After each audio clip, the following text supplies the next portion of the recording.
Today on KMTV Business, we have with us the CEO of Japan Liberia. Good afternoon, sir. Good afternoon, Lottie. How are you? Thank you, and you are welcome to our platform. Thank you. It's a pleasure to be here. Being a business entrepreneur, can you tell us how has it been? How has the journey been? It's been a beautiful journey, I would say. Doing business, you have ups and downs, but the beautiful thing about it is that it's all up to you, as far as you can dream, you can achieve it, so some of the things that we're planning 2, 3, 4, 5 years ago, some of the visions that we had, some of the goals that we had, now we're seeing those things become a reality. So it really it's beautiful. It's also a blessing, to be able to have an idea and to really see that become a reality, because there are so many people who have big dreams and they never see those dreams become real. So it's been the honor of my life to be able to do this. Okay, specifically, at the beginning, what was the capital as compared to what it is now? You mean, do you want me to give you a number or? Yeah, because we like to know how you started, how much you started Yeah. with, and how much are you earning now? Okay, well, I don't know if I can share with you how much we're earning now, but I can tell you that when we started, I started with about less than $10,000. And I would say that now we are turning over more than $200,000. Yeah. So, what were your groundbreaking moments?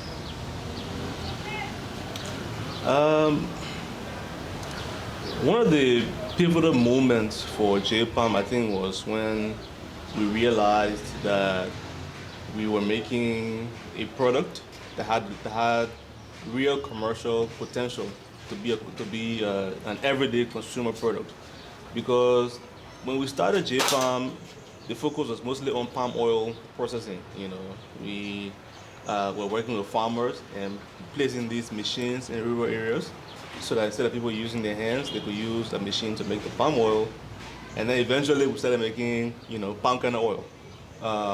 But at the time, we were just making the oils and just selling it, to soap makers. And it was only I think it was in 2016. It was in 2016 actually, when it just sort of clicked for me that I remember that when I was growing up, we used to use palm kernel oil on the skin, right? But most people feel like, oh, they scent too strong, so they stopped using it. But we all know that palm kernel oil is really good for the skin. So the fact that we have started making palm kernel oil and we're using a machine to make the oil to come out very clear. And so we're saying, what if we put this out as a consumer product, so that instead of just selling the oil to soap makers, you can actually do more with it. You can make skincare products, you can make hair care products. So that was a huge turning point for us. We actually started the kind of first project with, I think it was just like 1,000 bottles that we started with. We started putting in a few supermarkets, putting in a few stores. And the amazing thing about it is that it just completely grew by word of mouth. A few people bought it, and they started telling their friends about it. They started sharing it on social media, and that was how it really started to grow. And so it's been 4 years now, and we've gone from, the first 1,000 bottles that we produced, I think it took us about maybe 3 or 4 months to sell. And now, that's something that we can do in a day. So it's been a huge growth and a huge transformation for the business. Okay, what are the different kind of products you produce? We have a lot of products. The way we think about it is that we categorize them. So we have skincare products. So things like moisturizers, like you have lotions, we have body oils, we have body butters. We have another category called hair care products. Shampoos, conditioners, hair oils, hair butters. We have facial care products, so things like facial scrubs, facial oil. We have baby products, we have baby oil. We have beard oil. And many people don't know this, but we also have other byproducts that we don't sell to consumers, that we sell to other businesses. So for example, when you make pangana oil, for those who have eaten pangana before, when you chew the pangana, you swallow the juice, the stuff you spit out. Yeah. It's the same thing. The machine makes the oil, and then that stuff that comes out is called the pangana cake. So the pangana cake is also another product that we sell mostly to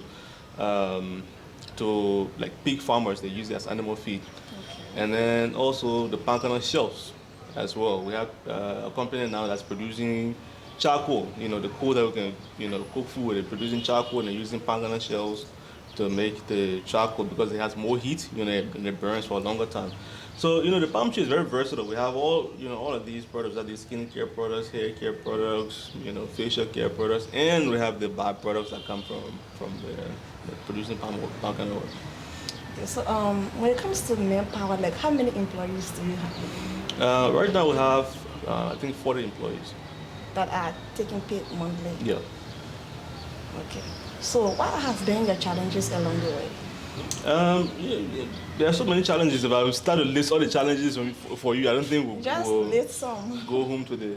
One of the biggest challenges we have is we have serious infrastructure issues in Liberia, especially for a company like J-Palm that's involved somewhat in agriculture, because it's fundamentally an agricultural business that we now, produce this the key ingredient is pangana oil, which is an agricultural product that we use to produce these cosmetic products.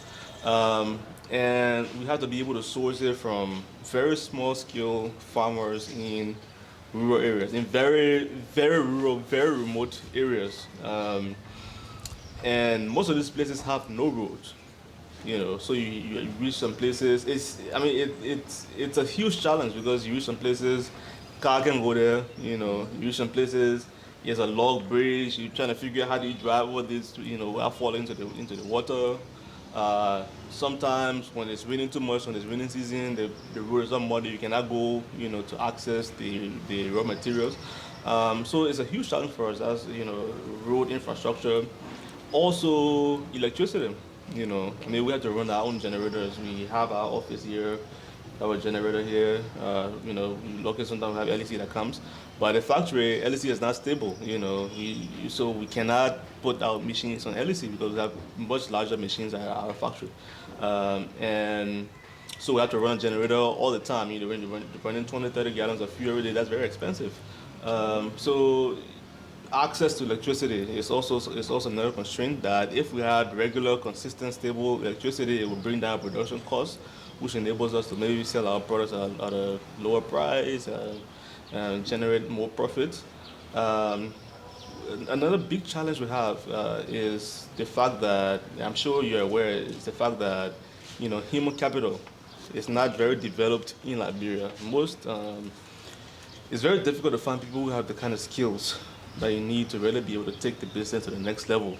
So sometimes, I'm the CEO of the business, but, I have to do so many things, that I don't necessarily want to do, but it's difficult to find other people who have those skills, to be able to do it the way it needs to be done. And so all of those things put a lot of stress and strain, and it also slows down how fast you can grow, because if you have like 3, 4, 5, a few people who are doing so many things, then the process becomes a little bit more slow. But it is a fact. It is because of the fact that our education system is not quite where it needs to be. We have young people coming out of college, and they don't really have. A lot of them don't really have most of the skills that are needed to be successful in the workplace. So to find qualified people, is difficult. The few qualified people that are in the country, are maybe working for UN or working for the government, working for some of these big corporations, and small businesses like us cannot afford to pay them, So it's those three things are some of the biggest challenges. And of course, financing, raising funds. A lot of entrepreneurs will say that access to capital is one of the biggest challenges we have in Liberia. The fact that banks will require you to have all this collateral, you got to have a house, you got to have a farm, and all those things. They are really stacked against young entrepreneurs. I mean, when I started this business, I was 22 years old. There's no way I could have, I don't come from a rich family to say that, we'll put our house as collateral, or or the stuff like that, and I mean that's the only way you can get access to funds here is if you have capital that you can now put as collateral to get a loan. We don't like in other countries. If you have an idea, you can go into the venture capitalists and get pitch your idea to them. If they like it, they will finance you to grow. But we don't really have that here, so it's a very different different landscape to do business. So despite all of those challenges, Chepam is one of the most recognized business in Liberia. So what inspirational story can you tell other young entrepreneurs? Uh, you have to. The first thing I would say is you have to know why. You are doing business. You can't just say you want to do business because you want to be rich. Because trust me, if you just say you want to be rich overnight, it's not. Then don't do business. Maybe you should go and do, I don't know, do politics or do something else. It's not a place where you can go and get rich quick. Like, it just doesn't work that way. Because doing business takes dedication, takes hard work, it takes focus. But for those who really understand why you're doing what you're doing, if you have a clear sense of mission, clear vision, clear purpose for what you're doing, that's the first step. Because whenever you have challenges, whenever you face these challenges, you're not going to quit because you know why you're in it, and you have a big mission of something that you're trying to accomplish, right? For us, we are saying we want to be able to empower farmers. We have thousands of smallholder farmers in Liberia who are still making palm oil with their hands. So guess what? When somebody buys Ghana Fresh product, they're putting money directly into the hand of a farmer because the palm kernel from there comes from some farmer that's planting it, or that's harvesting it, whatever it is. And we want to be able to grow the business such that we're able to reach to as many farmers as possible in Liberia and across, West Africa. So that's the big mission. And so when we have small challenges, and difficulties, that threaten our business, we always say, okay, let's focus on where we're going, to say that if we get over this challenge, it gets us closer to the goal. So the message that I would have for entrepreneurs is, have a clear sense of purpose. You also have to be willing to put in the work, sacrifice. There have been many times in this business when I personally didn't take a salary. The business is 7 years. I think I've only been taking salary for 2 years now. Because again, I understand what the potential is. That if we get to a certain level, I understand what the business could be. There have been many times when I've had to put my personal money in there to pay salaries because the revenue was not enough to cover those expenses. So you have to be willing to put in the sacrifice, to believe in your dream, believe in your vision. It also takes a lot of hard work. It takes a lot of hard work because when you're doing business, it's not just about you. It's not about you like, oh, here's what I want to do, here's what I want to say, right? You are serving somebody. You are serving a customer, you're serving a client, you're serving somebody who is putting their hands in the pocket to give you money. And so you have to be respectful enough to that person to really listen to them, to figure out what it is that they want, If I say, okay, I want to make hair grease, and people say, okay, I don't want hair grease, maybe I want hair oil or I want hair butter, whatever it is, I have to be able to we have to be able to listen to them and figure out what it is that they want to go and make that product. And it's not a one-time thing. It's something that's constantly changing because people's needs are constantly changing. So we have to always keep in touch with the customers, keep in contact with them, really trying to understand what it is that they want. What else do they want? Yes, you say you wanted this to create, okay, what next do you want, right? To always stay in contact with the customers, always be doing the business as efficiently as possible so that we can be able to charge reasonable prices for our products. If you notice that most of our products are very reasonably priced, most people do not understand why it is that our product prices are low. But it's because you have to set discipline in the business in terms of how you manage your costs, in terms of how you run the business, so that you're not spending money you're supposed to be spending, so that in turn that you cannot go and charge customers money that they cannot afford. So it's a lot.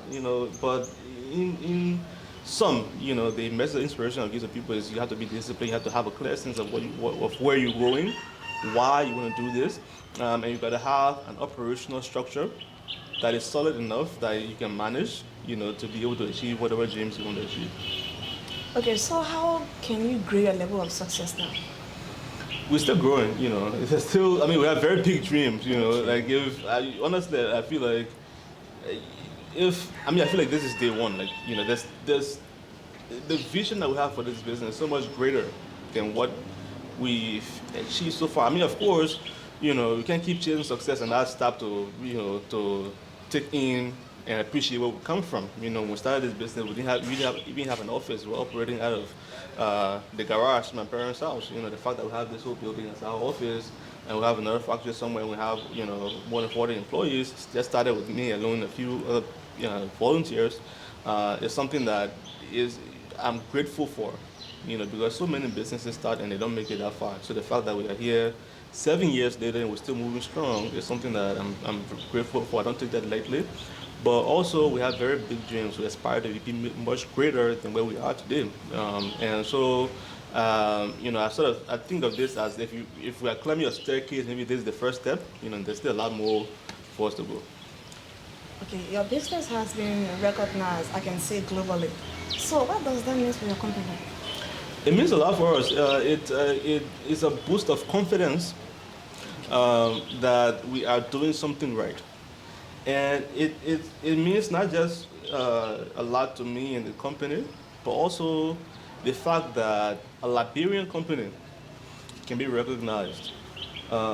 Most of the time when you travel and go to other places, people always have a very negative perception of Liberia. As soon as you mention Liberia, the first images and the first things that come out of people's mouths are always negative. People always think about war, people think about Ebola, people think about corruption, people think about poverty. And I mean, I'm not disputing that those are facts, but that's not the whole story about Liberia. We are a lot more than just those 4 or 5 things that people have tagged, Liberia as. And so for me, it means a lot, when I stand on a stage, and you have somebody else from Ghana, you have somebody else from Nigeria, you have somebody else from these other countries that they respect, and we stand there on equal footing, and we can be able to present about our businesses, and win in the international arena amongst people who come from these other countries. So for me, I always like to share those because it serves as a motivation, or it should serve as motivation to other young people in Liberia that it's possible for us to rise above our circumstances. We didn't have to be born in Liberia. This is where we're born, but we can't use that. We can't say that we're not gonna just because you're born here, you will just give up on your life. We as young people, it's ours to change. To make this country into what we want it to be. So whatever our circumstances are, it should serve as motivation to fuel us to go to the next level, to work as hard as possible, so that the next generation that's coming after us they don't have to go through the same things that we are going through. So, where else is Chipam going from here? You have to join my board of directors to no, we right now. So I think about it that on two levels, right? One is just within Liberia. So far we've been focusing, especially for our distribution, our product distribution. We've been focusing mostly on Montserrat. Once we get past coronavirus and things start to pick up again, our plan is to get more out there into the counties. We first started with the big cities, Mangibi, Bong, Nimba, so the big populated cities, and then eventually spread out to the rest of the country. But I mean, the products that we are creating are universal. Right now we have customers just, today we're shipping out product to somebody in Australia. We have customers all over the world who use our products, and we have people within West Africa who need these kinds of products. We have people in other parts of the world who need these kinds of products. So the plan is to, of course, grow in a logical, smart way, but the plan is to expand beyond Liberia. We want to look at the other countries within the region that we can potentially expand, and then beyond that, to look at other countries in other parts of Africa and then other parts of the world. Has there been testimonies from your product? A lot. JPalm has the credibility of the company really lies in the stories that people tell about our products. I always say marketing really is what people tell other people about our products. It's not about you. It's not about what kind of flyer you create or put on Facebook or what kind of picture you put on Instagram. You know, all of that is nice. But the real moment of truth is when, you know, a young lady is in her house. You know, a friend asks her, say, Baba, what are you using so? And she said, oh, but I kind of friends are using it. That is what the marketing is, you know. And you cannot achieve that by doing a flyer. The marketing first starts with how you create the product. You know, you want to make sure you use the very best ingredient. You want to make sure you have the right process, the right formulas to make these ingredients. You want to make sure it's packaged properly. You want to make sure it smells nice, it looks nice. All of these things, that's where the marketing starts from, because the customers are the biggest advocates. You know, if they like it, they'll tell other people about it. So all of our products, you know, we focus more of our energy on how we create the product, and not just on how we create the product, but on setting up a process so that we can be able to replicate that over and over and over again. Because you create something one time, people like it, and then you buy it next time, it's not the same, then it's a problem, you know. So you got to have the right systems and the right processes in place, you know, so that even if I'm not here, if I'm sleeping in my house, I see you produce 1,000 soap, you know, or if I in America, whatever it is, you produce this. They know how to produce it exactly. You know, if you buy this one today, you buy it tomorrow, you buy it next, it will be the same. You know, and that's what it's all about. So, you know, in terms of marketing, yeah, I mean, and testimonials, I mean, the growth of the business has really been based on the recommendations of our existing customers. Just last month, we did a post on social media, just like asking people why they decided to use Corner Fresh. And so many people said that they used it because it was recommended to them by somebody else. I mean, that's not something I can't go and force somebody to say, oh, you must tell somebody about the product. Somebody only tell somebody about the product if they like it and they know that it works for them. You know, and so that's what we focus on with our energy, is just on creating the best products and let the products speak for themselves. Okay, so next we would like to know the processes involved in your production. Well, I mean, I can show you guys, but we have so many different products. And each product has a unique procedure in terms of how it is made.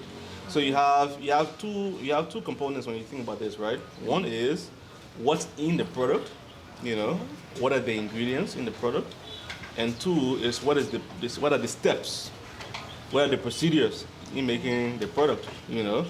If you say, you know, you're cooking rice, for example, you know, somebody says, I'm also put it, just put small soda. You know, what is small, right? You don't know what it is. So you gotta be like we have, for example, we have a skill. We have skills for all the different things. So we say we put the fragrance in it. You say okay, put 200 grams of fragrance. Instead of saying put half cup of fragrance, or put small fragrance. You know, we say put 100 grams of palm kernel oil, put 50 grams of shea butter. Let it go to 70 degrees Celsius, 100 degrees Celsius, or whatever it is. So you gotta have all of those tools in place to ensure that consistency in the product, so that, you know, and to ensure that the product is really going to be effective. You know, you're not overdoing it or you're not underdoing it. It's just right. Okay, so thank you. We'll go to the tour. Okay. All right. So now we're going to go into our lab. This is where we make more complex formulations like lotions, shampoos, conditioners, and things like that. So let's check it out. So in here we have mostly mixers and stirrers.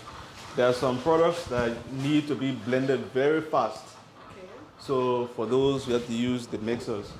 And there are some products that you need mostly just to stir.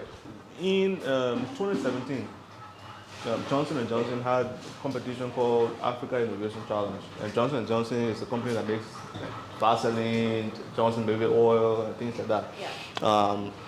And we were the winner for that challenge. So we got to work with them, you know, to do more scientific analysis about the palm kernel oil, to really understand, you know, the chemical properties of the oil, to understand why it works the way it does. And we also work along with them to figure out how we can use the oil to make other products.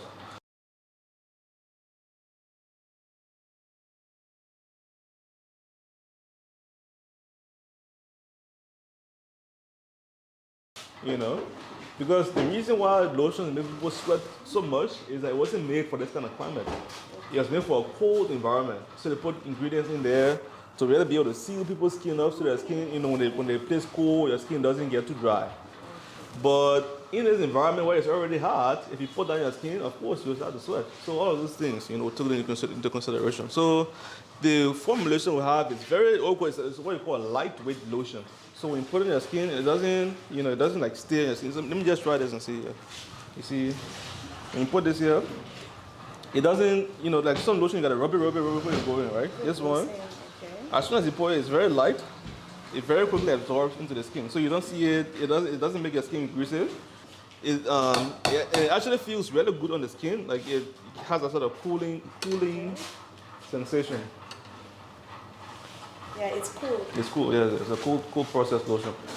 On the sheet, it has all the ingredients that goes into the lotion. Okay. In each bottle, what quantity of each of the ingredients goes in there, and what is the total quantity of ingredients for the entire batch. So what I produce the lotion today, I'll produce it tomorrow, I'll produce it next week, is the exact same quantity of ingredients, and that allows the product to be consistent, It allows the product to be consistent. Where a customer buy it today, it's the same quality. You buy it, tomorrow it's the same quality, you buy it next day it's the same quality, because we have these standards in place to be able to track all of these things. So when you're making a product like a lotion, for example, lotion is basically oil mixed with water. Okay. And normally if you have oil and water, you put it together, it doesn't mix, The oil is always set on top of the water. So when you're making a lotion, you need oil, you need water, you need an ingredient that binds the two. But it has to be done at very high speed to allow those two things to blend. It has to be done at a very high speed to allow for those two things to blend. And so this mixer can actually turn up to 10,000 times per minute. It's so fast. You see here, the speed is 10,000 RPM. So it turns about 10,000 times. The maximum it can go is 10,000 times per minute.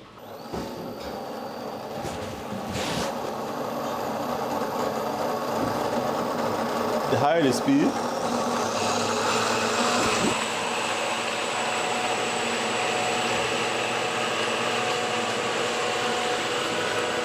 so if I reduce the speed, this is going to fall.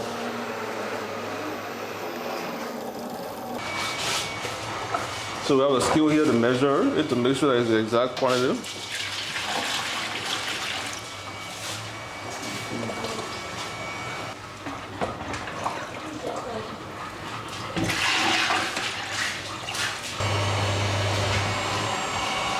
Okay, so we're starting now. Then I'm mixing the water will be turning.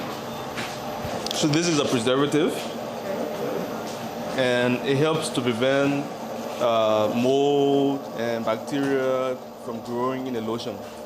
Because sometimes you buy lotion, maybe it takes 1 month, 2 months, 3 months. You don't want to buy lotion and you see green thing growing and all that. So this is to prevent that from happening.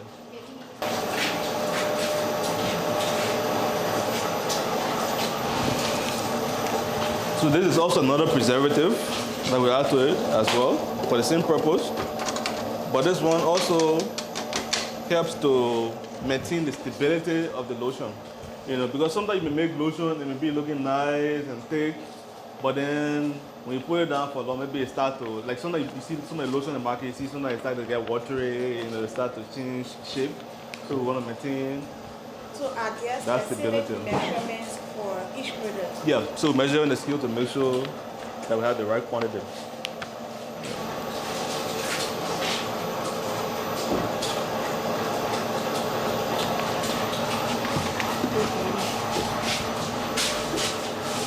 So this is a substance called cosmedium, and it's what helps to make the lotion thick. It also is what helps to bind the water and the oil. It's almost like starch, so you'll see it soon. So we first have to mix it, to stir it, before putting it in here.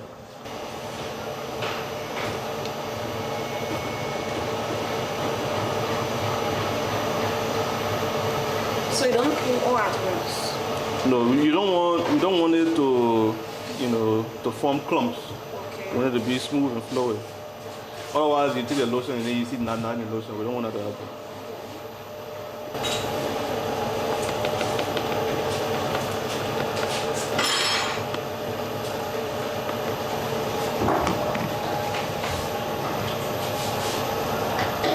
So I want to make sure that there are no nuts in it.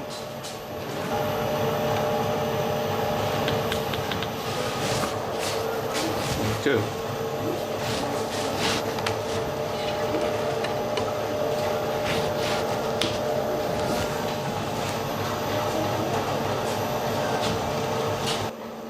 It's actually a lot of fun. It's like a science experiment.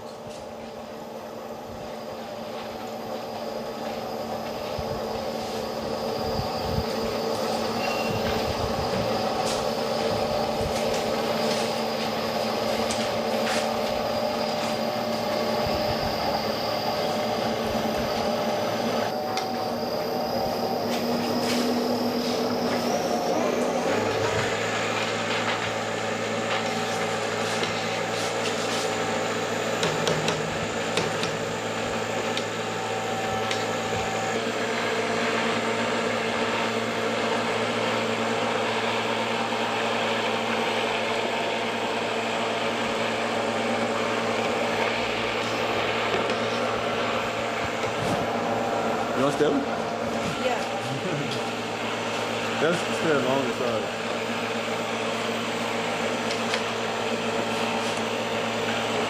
So does it add any other reaction to the skin or No. No. that does it change the reaction? skin color? It does not. So that's the shea butter we add to the lotion, and we have to melt it a little bit.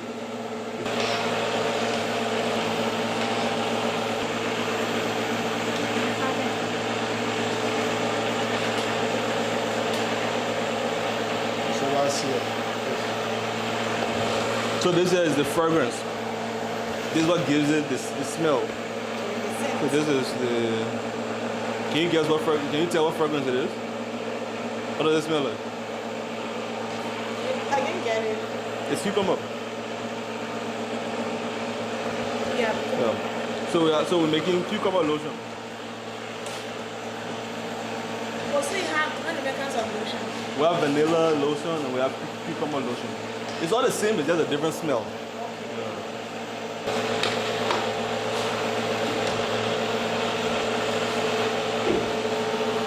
So now we add the fragrance to it.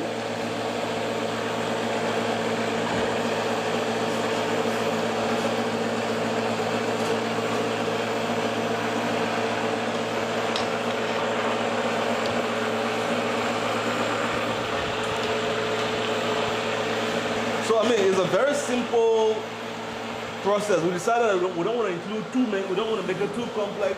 If you look at some of the lotion on the market, you see one lotion has 50 different ingredients in it, most that you cannot even pronounce. All of those things are questionable ingredients. You know, a lotion is a very simple thing: oil mixed with water and a binder, and then you want to add something there for preservative and add a nice fragrance to it. You know, that's all. That's what I'm. Now we're going to go see the soap production area. We have black. We have the what we call the black soap. That has a mixture of African black soap and shea butter and pandan oil. We also have moringa soap and we have oatmeal soap. How you doing? So this is our soap production supervisor here, Mariam. And this is the black soap. So you see here, again, as I was saying, we try as much as possible. We try to, maintain our indigenous beauty ingredients, but do it with a modern twist. So most of us know about what we call yannick pan soap. Yannick pan soap, we know it's very good for the skin. But many people don't like to use it because they don't like how it looks or how it smells, that kind of stuff. So when you look at this soap here, you actually see some black, some black specks, right? These are all what we call yannick pan soap. You mix it and then we add other ingredients to it so that it can take shape.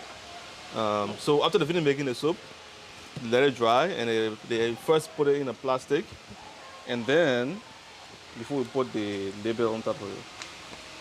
This is actually the very first soap we introduced, I think in 2017. Before you had the oil and then we had the soap. So this here it's a wraparound label. You first start putting it on one side.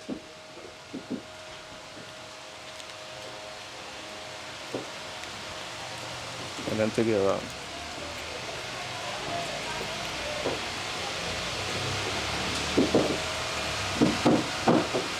Okay, I think I'm best that one up a little bit. So, can we try it? Hmm? Try it.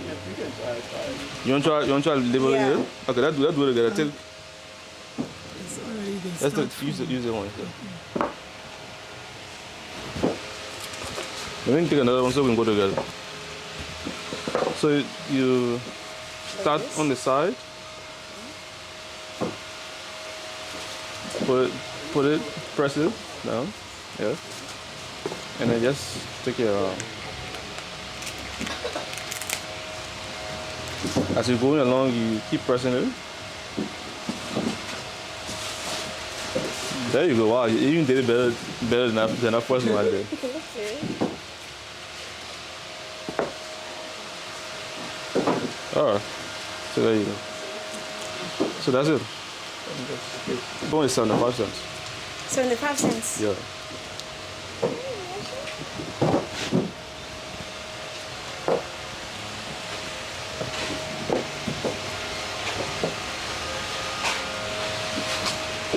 And what are these? So these are the soap molds. So soap is a lot of oil. You know, you have a lot of oil. You mix it with sodium hydroxide, and initially it's liquid, and we pour it into these molds.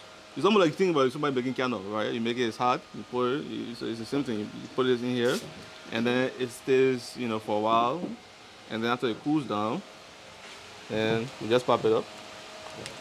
So now you have the soap. This one looks different from this one. Yeah, this one's a different soap. So this one is the oatmeal soap. The one is the black soap. This one is the oatmeal soap, and then we also have moringa soap. So this one is made with oatmeal, what we call kuka oat. And it's the reason we created this formulation is for people who have like sensitive skin or people who have itchy skin.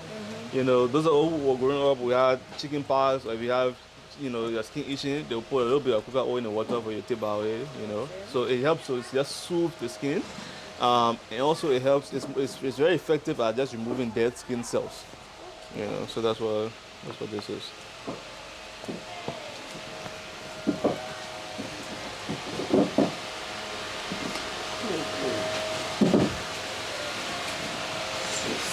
So far, so good.